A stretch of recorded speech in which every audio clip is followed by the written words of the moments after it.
Evergrande is China's second largest real estate developing company. It has currently over 800 projects in over 200 cities in almost every single province of China. It's based out of Hong Kong. It's financed by over 100 different Chinese companies and numerous other investors, including foreign investors in the China real estate markets. However, Evergrande is about to default on its debt, and it is going to have serious consequences for China's economy in the coming future. In this video, I'm going to detail how this happened, or how I think it happened with Evergrande, what this means for China's economy currently, what it means for the global economy, and how this might affect U.S. markets and global markets around the world.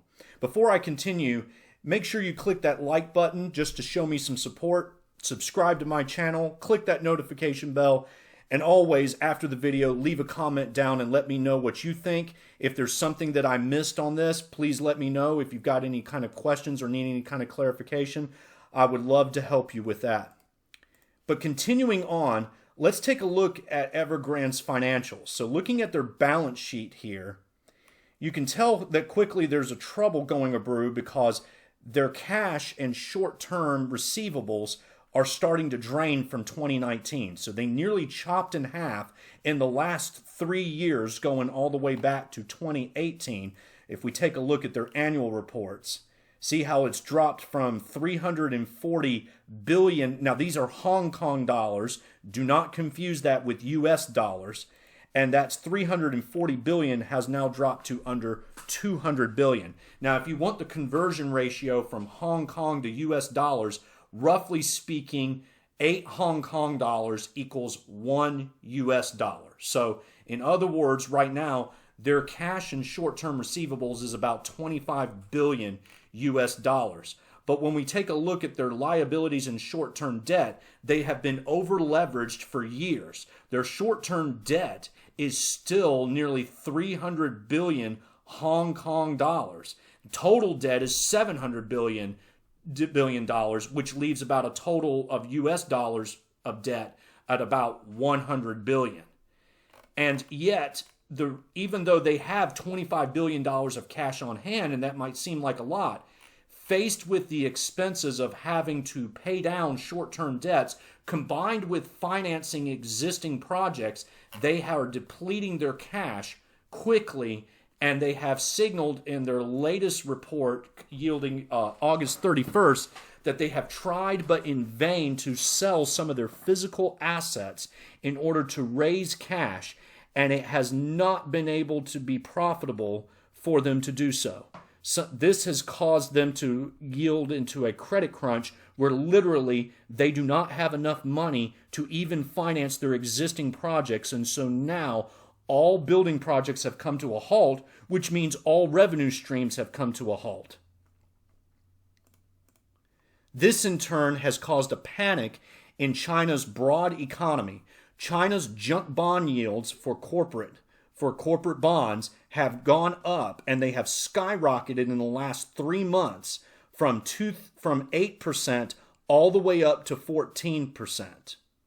Now, to give you a frame of reference, at the height of the crash of 2008, when the United States went through a similar real estate market bust, high yield corporate bonds, aka junk bonds, escalated from around 8% in 2007 to 22.5%.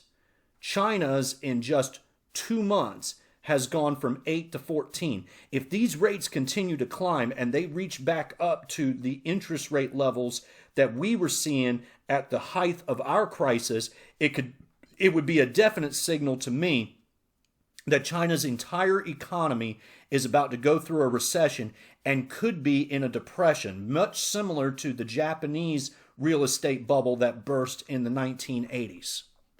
Now, China's bank prime loan rate has remained stable below 4%, so China hasn't raised interest rates from their central bank.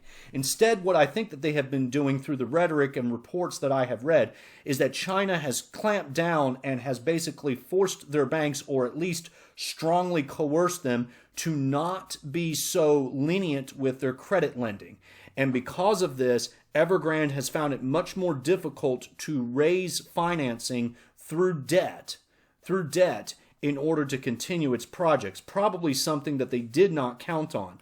Now, one thing to note here is that during the pandemic, their retained earnings plummeted, temporarily speaking, from 2019 to 2020.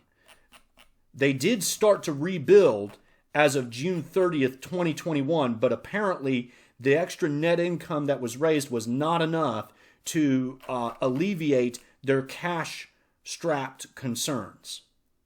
Now, China's government bonds, on the other hand, have not gone up yet. So this doesn't signal that, broadly speaking, investors are worried about all of China's economy, or at least on the government financing level.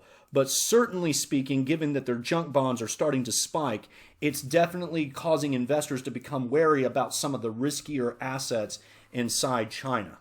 Something to note here is that the Hong Kong Stock Index, which is where Evergrande is listed, it is not listed on the Chinese Shanghai Stock Index to the best of my knowledge, but it is listed on Hong Kong Stock Index.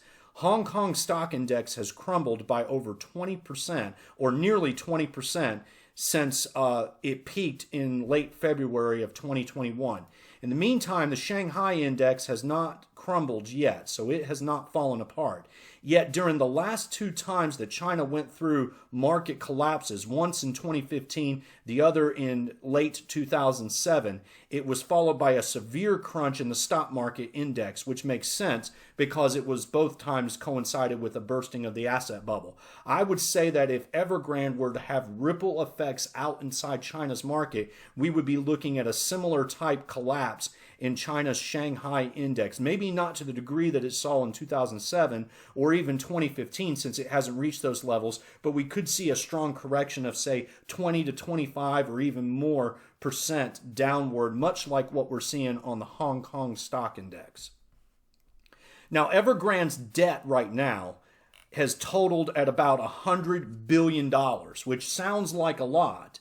And by some reports that I have read, it may have totaled as much as $300 billion.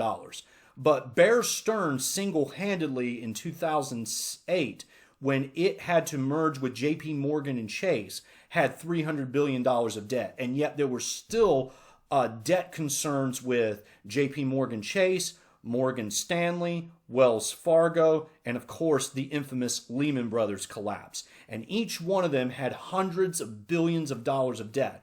So Evergrande's collapse on its own will probably not signal a Chinese collapse of the grand economy.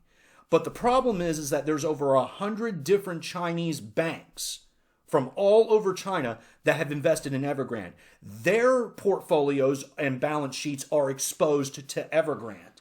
And if they have invested heavily a lot of their assets, especially their cash, into Evergrande, they may find themselves in a situation where they may fall apart and default on their debt because the crunch from Evergrande and the losses sustained may cause them to lose out on their cash equivalents, especially if investors start dumping their stocks, which would definitely hurt their current assets and their long-term assets.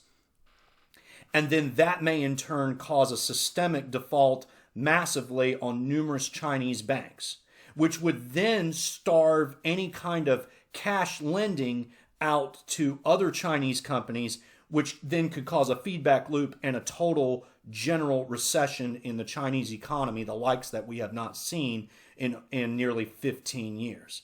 Now, all of this is a long shot, and ultimately speaking, I don't know how exposed the Chinese banks are. I don't think that this is going to be a systemic global issue because I don't really think that world investors have invested so heavily in the Chinese real estate market like world investors did in the U.S. real estate markets of 2008. China's capital controls loose monetary policy, hard fiscal policies have not really been encouraging to and investor friendly for foreign investors to pile money into China and then have the comfort that they could withdraw that money and investments out of China if they need it. China, of course, like any other country, is more than welcoming to take your money, but they're not so welcoming to give it back. And because of that, I don't really think that the global economy is totally invested in China. Now, one thing that this could do is that a plunge in the Chinese economy may cause capital to flow out of China and into other safe haven assets. And as usual and as typical, and it's been the case for over 75 years, the U.S. is the king of the mountain for safe haven investments. This could lead to a sort of quasi-pseudo-temporary boom in the U.S. economy with freshly invested capital leaving China as it's collapsed to shore up inside of U.S. equities, U.S. bonds, including government bonds, and of course that would strengthen the U.S. dollar. Now, I don't know if that will transpire or not because there's a lot that still has to go to, but I think the key thing to keep an eye out for is the junk bond interest rates. Like I said, if we start seeing those go over 20%, I think that could signal a spillover effect where all of a sudden it's no longer the real estate markets in China that's been contained to these losses. It is now going to permeate throughout all of China's economies through its banking system as China's banking system suffers through a credit crunch and a financial credit squeeze that we went through similarly in 2008 and will require massive bailouts in order to restart the economy, lest China wants to go through a depression. And right now, given the Chinese penchants for wanting to look strong and be a major player on the world economy, I don't think that they're going to stomach that type of economic scenario. I think more than likely they will bail out the banks if the banks are overexposed. Feeling like they needed to, that it's do or die, they're caught between a rock and a hard place. If they don't, they would be facing a catastrophic collapse of their entire economy and a possible revolt among the populace because the Chinese people have invested so heavily in real estate. Guys, that's my take on it. Let me know what you think. I thank you for watching this video. I'll continue covering and monitoring what's going on with China's economy. My guess is that we'll know for certain if China is going into an economic collapse or not within the next 6 months to a year. Could be even sooner than that. So I'll definitely keep an eye on it. Again, thank you for watching this video, and I'll talk to you next time.